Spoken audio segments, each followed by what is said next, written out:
Sehän tulee talvita pikkuhiljaa ja tuohon ajattelin semmoisen autokatoksen, että saa viettyä lumelta suojassa auto talvella. Mutta pitääpä purkaa ensin nuo trampoliinit ja tommoset pois. Sain semmosia suojia, kankaita oikeastaan. Se on paksua muovia, tuommoisia vanhoja hapsin lakanoita. Ne kyllä kestää talvella.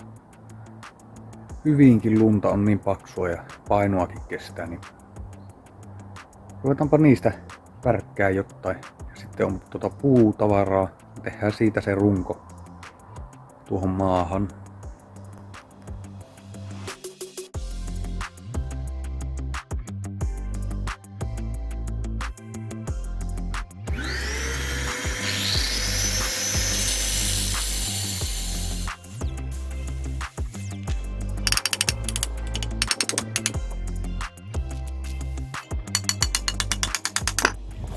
Joo, siinä olisi vähän niinku kiinnityspaikkaa puille.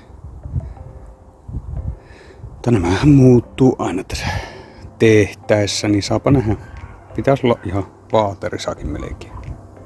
Mutta joo, nyt pitää lähteä hakemaan vähän ruuvia ja tämmöistä, kun puuilo menee kiinni.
Eiköhän se tältä iltaa kello 8.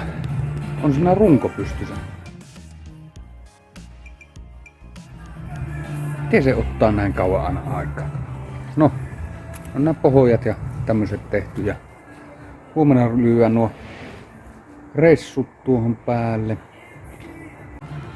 Kyllä se tuo lumeen kestää ja varsinkin kun kaatua tuossa otetaan nuo ressut, niin ne on melko liukkaat talvella. Ainahan niitä voi nykiä.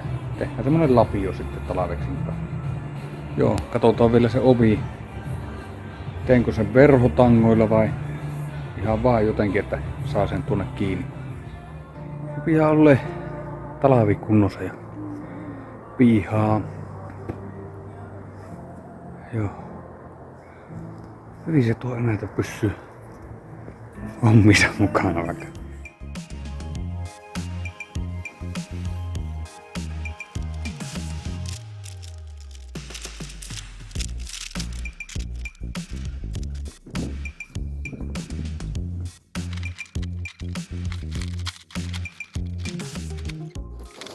Joo, tuo oven kanssa on tuossa vähän ongelma, mutta jos tekisi tuonne päälle tuolta tuonne semmosen putken, että sen saisi vettä sitten aina sivuun.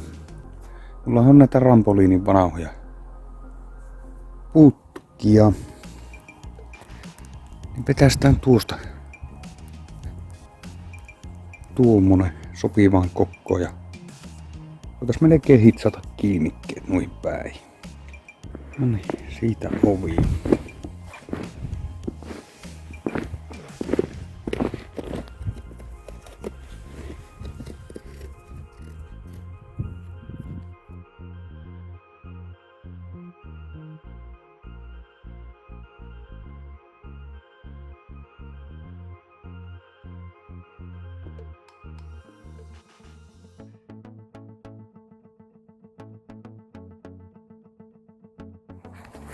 Kyllä se vaan melkein sen 2 päivää otti, mutta se olisi siinä.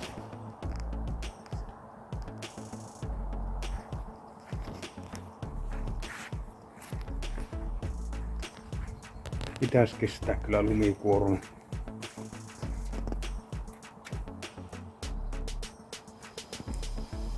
Otetaanpa tätä hienoa ruloa.